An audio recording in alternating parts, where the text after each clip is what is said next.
Ladies and gentlemen, welcome back to the program this morning. We do have a special treat for you.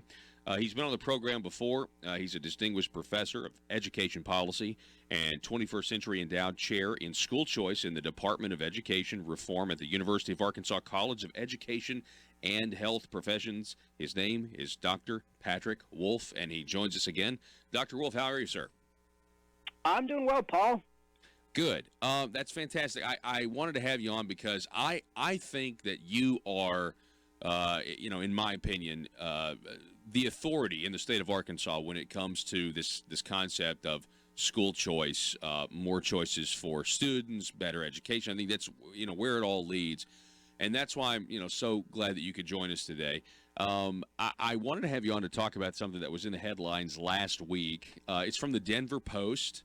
It's a article by Krista Kafer about some schools over in Colorado that are being recognized. And some of these top-tier schools, they're recognized for achievements. They are school choice institutions, aren't they? Yes, they certainly are. In the interest of full disclosure, I have to say that Krista Kafer is an old friend of mine. Back when I was doing time in Washington, D.C. on the faculty at Georgetown University, she was at the Heritage Foundation, and we did some collaborative work. So she's a really smart young lady, and like me, she was smart enough to leave the swamp. So she's in Denver. I'm in Arkansas, and we continue to follow each other's work. That's awesome.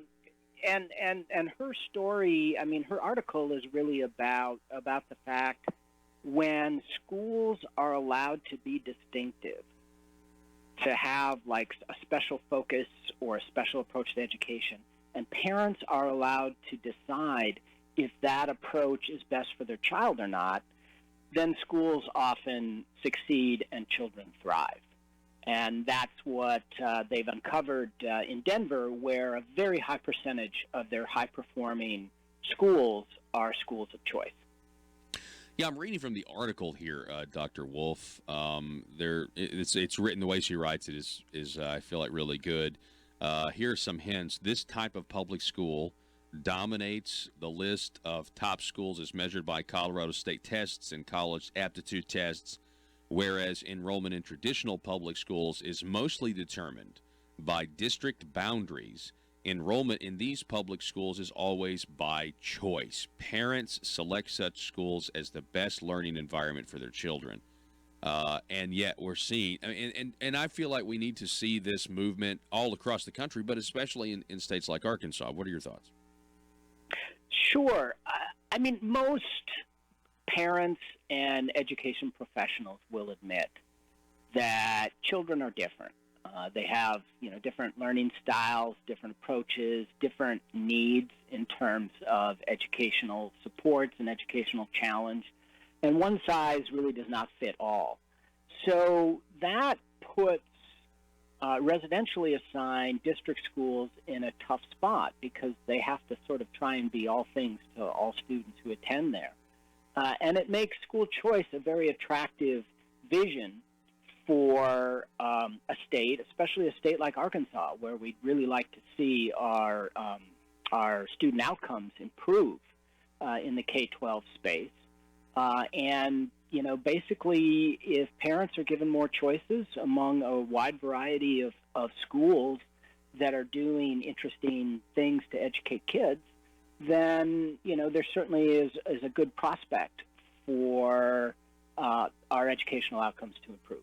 So why do you think it is? I'm reading further in this article again. Charter schools are the most common type of school choice in Colorado. If you were to suggest, which I don't think anyone is, I think there's in Arkansas they're talking about slowly, we're slowly trying to reform. But if you were to suggest that might be the reality in a few years here in Arkansas, I feel like the educational institutions around the state would just start to kind of convulse, if you will. You know what I mean? They would really have a problem with that. And I guess I don't understand, is it because we're just not doing a good enough job getting in the information that this is really better for the students?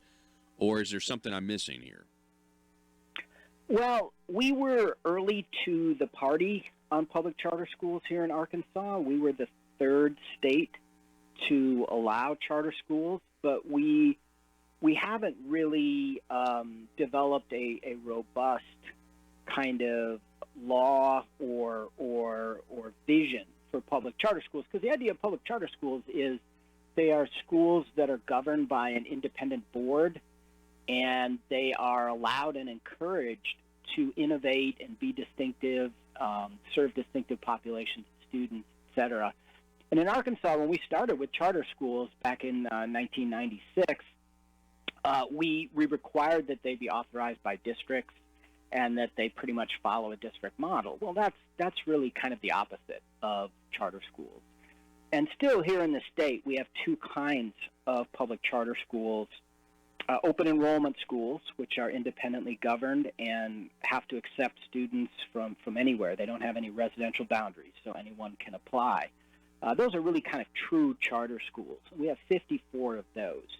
But then we also have these conversion charter schools where public school districts basically decide they want a distinctive school that's free from some state regulations, and the district itself authorizes the school. We have 27 of those. So that's 81 schools total. Well, Colorado has 250 public charter schools. Wow. And they're not that much bigger than us in terms of student population. So they were later to the charter school party, but they've quickly moved ahead of us. Yeah. In terms of providing distinctive schooling options. So this used to be. They took the idea and they ran with it. And again, I want to reemphasize here, folks, if you're just joining us, we're talking with Dr. Patrick Wolf, again, Professor of Education Policy, 21st Century Endowed Chair in School Choice in the Department of Education Reform at the University of Arkansas. Dr. Wolf, I think I've asked you this before. This used to be from what I could remember, when I first heard of this idea of school choice, it was a bipartisan idea where you had, people on the right that thought it was a good idea because it was about more freedom, and then you had people on the left that thought it was a good idea because this, in theory, this is going to help people who are trapped in failing schools, maybe from lower socioeconomic backgrounds, be able to kind of take charge and go to a better school. But it kind of seems like it's not as bipartisan as it used to be, and I don't really know why. Well, Paul, it's kind of interesting because it still is bipartisan in a lot of areas. School choice is still very popular among Democrats in urban areas.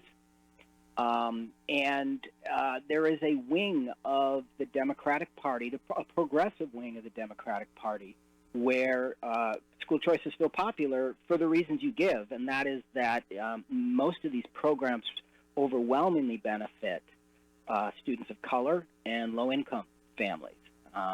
So there still is that support at the grassroots level, that bipartisan support, where the issue has become partisan has been among national politicians. As if you've been following the primary, the Democratic primary for president in 2020, all of the candidates, none of the candidates have really come out full square in support of school choice. And Andrew Yang is probably the closest, and he has supported public charter schooling in the past. He thinks it's a great idea. But even he's having difficulty kind of announcing that. And Cory Booker was a champion of school choice when he was mayor of Newark and a rising star in the Democratic Party. And since he declared for president, he has totally reversed his support of school choice. So I think we get sort of a skewed image of how partisan school choice is when we watch national politicians, because at the state and local level, in many areas, school choice is bipartisan.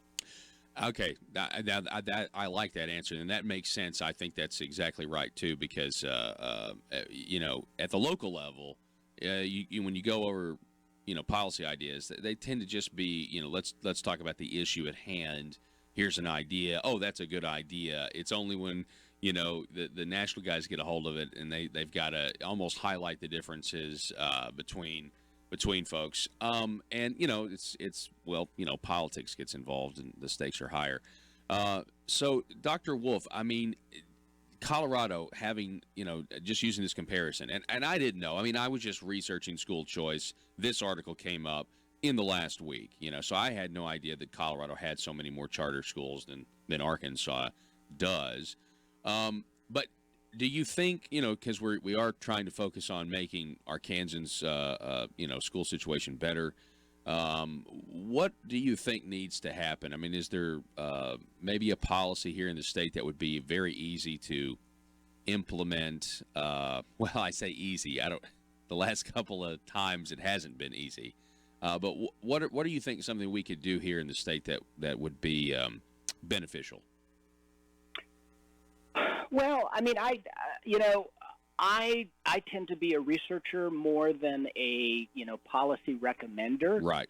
But what we've seen is public charter schools seem to be more successful in an environment where there are lots of schools authorized, that have the charter design and the charter structure, and there's lots of diversity.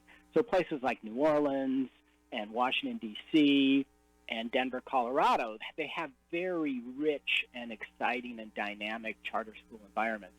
Here in the state of Arkansas, we still have a statewide cap on the number of organizations that can authorize public charter schools. And so that's limiting the number of players in the Arkansas K-12 space, who can put forth their model of education and make it an option for parents. So we would certainly have more choices and a more dynamic public charter sector if we raised or eliminated that authorizing cap here in the state. The other area where we're really behind most other states is in private school choice. So we've got the Succeed Scholarship Program, which is limited to students with disabilities. About 430 students in Arkansas are being educated in private schools with public support under the Succeed Scholarship Program. A lot of states have much more expansive private school choice programs. Some of them are funded directly by the state. Some of them are funded on the tax side through tax credits given to individuals and corporations. That's a preferred model in the view of some people, because then the government is more hands-off, and the nonprofit sector is pretty much arranging for these parents to have private schooling options, with some financial support. Mm-hmm. So that's an issue. It's been proposals for voucher programs or tax credit scholarship programs have been before the legislature for all of the most recent sessions. And so it'll be interesting to see if that happens again. And the newest model for private school choice, which is really exciting, is called education savings accounts, where it's pretty much like a health care spending account for your child's education, where parents really are given the opportunity to customize their child's education with private school tuition, with tutoring, with a special curriculum, with technology, with kind of anything the child needs, whatever their particular needs are in the education space, they can do it through an ESA. So those are the ideas that are out there, the policy options that are out there, and it'll be interesting to see, where our legislators gravitate towards in terms of giving Arkansas families more opportunities for private school choice. Yeah. And it will be interesting. You're exactly right, Dr. Patrick Wolf. And, in light of the news on the front page of the Arkansas Democrat-Gazette the last few weeks about the Little Rock School District and, the failing Little Rock School District and what's going to happen. And, I mean, I also wanted to have you on just so we can at least recognize that there are other ideas out there. And it might, they're big ideas, but there are other ways to try to rethink what we're doing, because in some cases what we're doing is the same thing over and over again, and it's not working. So I really appreciate your time, Dr. Wolf, and look forward to doing it again sometime. Happy to do it, Paul. All righty. Thank you, folks. We're going to take a break. Back in just a moment.